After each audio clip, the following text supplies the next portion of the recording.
Hi Ninja Nerds! In this video we're going to be talking about retinal detachment.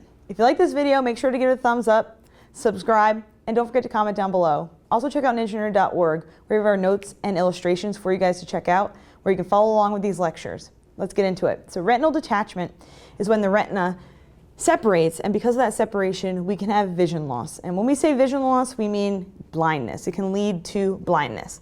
And how does that happen? So we have a patient who possibly either has some type of blunt force trauma where they sustain some type of head injury, or if they are progressing in age, their vitreous humor can go from this gel-like consistency to this watery consistency. And because of that, we can either have this little tears that occur in our retina, or we can have fluid and blood that accumulates between these two layers right here, right? One of these two layers. We have our retina and our choroid. Right? And because of that, what we have is an accumulation of this blood and fluid. It's separating our retina from our choroid. It is no longer able to send those images, those signals of light down our optic nerve to our brain to tell us what we're seeing. So when this does occur, we will have lots of symptoms, lots of issues, but we have to always remember that it is important to get that reattached, right? Because now we know that our choroid is separated from our retina and we're not getting that vascularization, we're not getting that perfusion that we need, and we want to make sure that it is still occurring. Did I spell choroid wrong again? No, I spelled it right.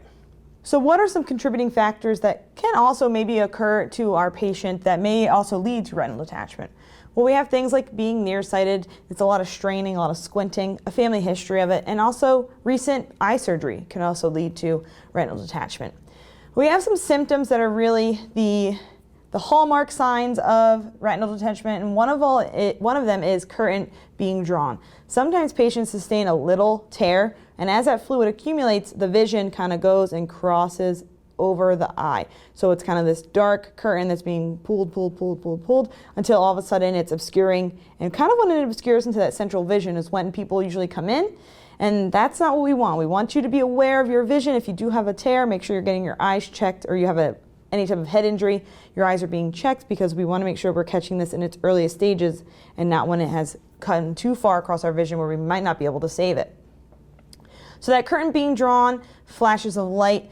Patients may also describe them as floaters, black spots, soot, these little like particles that they kind of see in their vision. Blurred vision that's increasing, and then eventually that loss of field of vision, right? It goes from peripheral, and once it gets across that central vision, patients start coming in to see their doctor or go into the ER. But this is an emergency. Retinal detachment is an emergency. The faster we can get that retina hopefully reattached to the choroid, getting that perfusion, the better outcomes will come for a patient.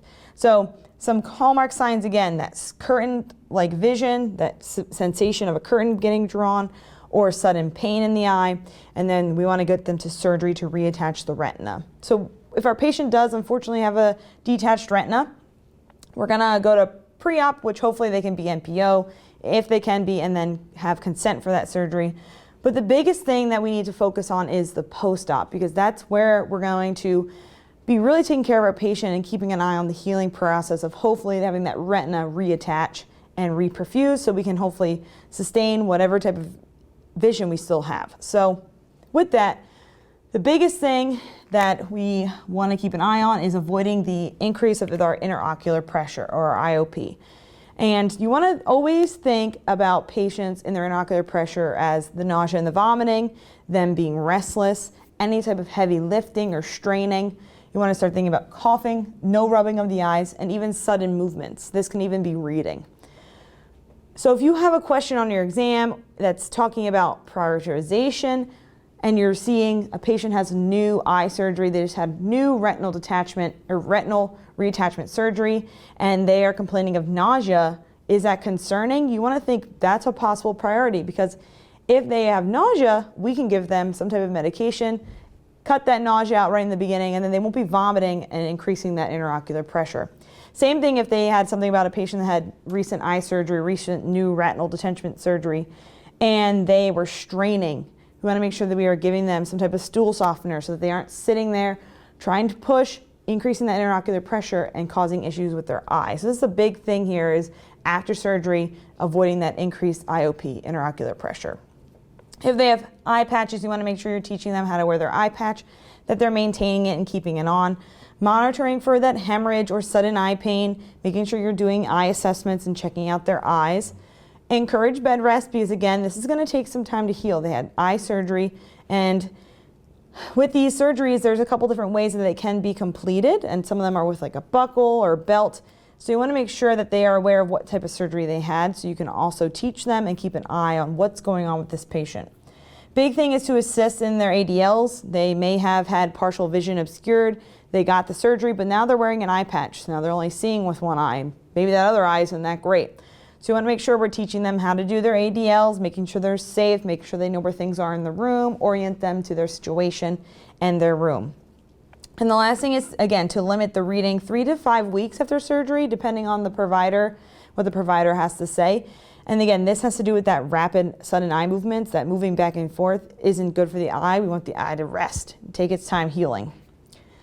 So with this, nursing management with the patient, one of the big things is going to be emotional, particularly like anxiety, depression, because if this surgery doesn't go the way we want it to and the patient is blind in that one eye, then there's going to be a lot of attributing factors to the patient's care. You want to start thinking about their emotional support because of this newfound blindness or their way to adapt through life. So we also want to start thinking about safety and their decrease in their ADLs. Not only teaching the patient, but teaching their family things that they can possibly do around the house, increase lighting, making sure that the floor plan is a lot easier to get through, that there's not things in the way for the patient to move around. And then proper eye drop administration. We talked about this before in other videos. We want to make sure that they're not touching the dropper to the eye, that they're pulling down to put the drops in the conjunctival sac. They're washing their hands before and after, and then they're closing their eye. If it's a punctal occlusion, they're putting that little lacrimal occlusion so they're able to swoosh their eye around in that medication, and then waiting 3 to 5 minutes between those drops.